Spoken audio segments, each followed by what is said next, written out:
Hello दोस्तों, मैं आपकी राधिका। सावन की आप सभी को बहुत बहुत शुभकामनाएं। आज एक सुंदर सा कजरी गीत लाई हूँ।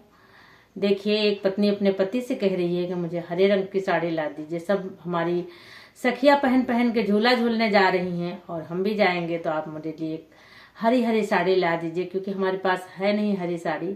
तो देखिए, पति मना कर रहा है कि पैसे नहीं हैं या कोई और बात कह रहा है, तो क्या चैलेंज कर रही है पति को। तो आप लोग गानों के माध्यम से सुने, फुलवाच करके सुनिएगा, तभी आनंद आएगा। क्योंकि पहले तो सवाल ही होता है, जवाब तो बाद में होता है। तो आप लोग फुलवाच करके सुनिए। कमेंट बॉक्स में बताइए गीत आप लोग को कैसा लगा। हमें हरे रंग सड़िया लियावा पिया, बात ना बनावा पिया ना।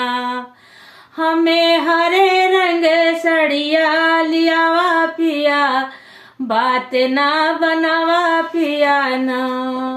बात ना बनावा पिया, बात ना बनावा। हमें हरे रंग सड़िया लियावा पिया, बात ना बनावा पिया ना।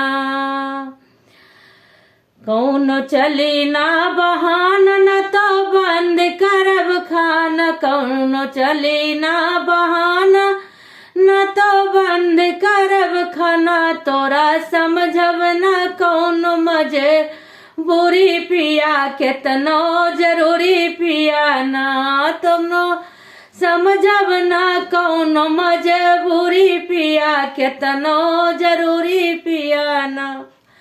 हमें हरे रंगे सड़िया लियावा पिया, बात ना बनावा पिया ना।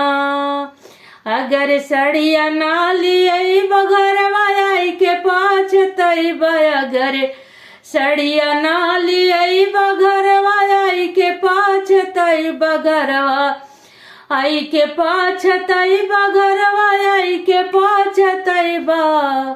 अरे तुहसे बनाई ली अब दूरी पिया, केतनो जरूरी पिया ना। अरे तुहसे बनाई ली अब दूरी पिया, केतनो जरूरी पिया ना।